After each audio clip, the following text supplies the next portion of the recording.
अस्सलाम वालेकुम नाज़रीन, हाईटेक न्यूज के खबरनामे में आपका खैर मकदम है। मैं हूं नेहा खान। नजर डालते हैं आज की अहम खबरों पर। Nizamabad district civil supplies officer T Arvind Reddy ने हाईटेक टीवी चैनल से बात करते हुए बताया कि मेंबर एडिक्शन एप्लीकेशन 4 लाख आए हैं, 3 लाख ज्यादा एप्लीकेशन को अप्रूवल किया गया, 20,000 एप्लीकेशन पेंडिंग है, बहुत जल्द इसको भी अप्रूवल किया जाएगा।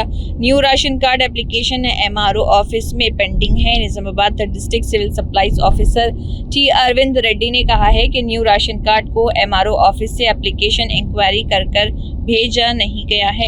एप्लीकेशन न्यू राशन कार्ड के भेजने पर जल्द से जल्द न्यू राशन कार्ड को भी अप्रूवल किया जाएगा।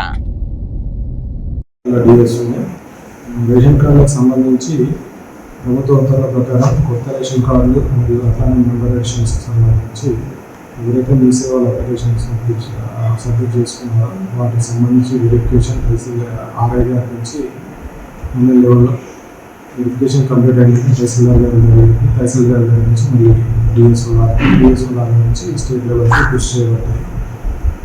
ప్రస్తుతం మా దగ్గర పోయిన నెలతో కంపేర్ చేసుకుంటే ఇప్పటి వరకు ఈ రోజు వరకు 20,330 యూనిట్లు యాడ్ చేయడం జరిగింది.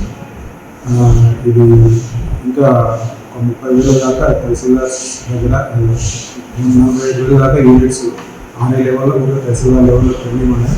అవి కూడా వాళ్ళు చేసి పంపగానే మేము మా దగ్గర నుంచి క్లియర్ చేసి పంపించేస్తాము. వీళ్ళందరికీ వచ్చే నెల కార్డుదారులకు రేషన్ అందుతుంది. మనకి న్యూ రేషన్ కార్డుకి సంబంధించిన కూడా ఆల్రెడీ తహసీల్దార్స్ వీళ్ళందరికీ మేము ఇన్స్ట్రక్షన్స్ ఇవ్వడం జరిగింది. కలెక్టర్ గారు త్వరగా వాటిని ఫుల్ లెవెల్ వెరిఫికేషన్ చేసి మెంబర్ ఎలక్షన్లో వెంటనే వాళ్ళ లాగిన్స్ నుంచి పోస్ట్ చేస్తే మేము మా వెరిఫికేషన్ రిపోర్ట్ ఆధారంగా హై లెవెల్కి మేము పోస్ట్ చేస్తాము. వీళ్ళందరూ కూడా ఎంత త్వరగా వాళ్ళు చేసి పంపిస్తే అంతే త్వరగా మేము కూడా స్టేట్ లెవెల్లో నుంచి కొత్త కార్డు కృషి చేస్తున్నాం.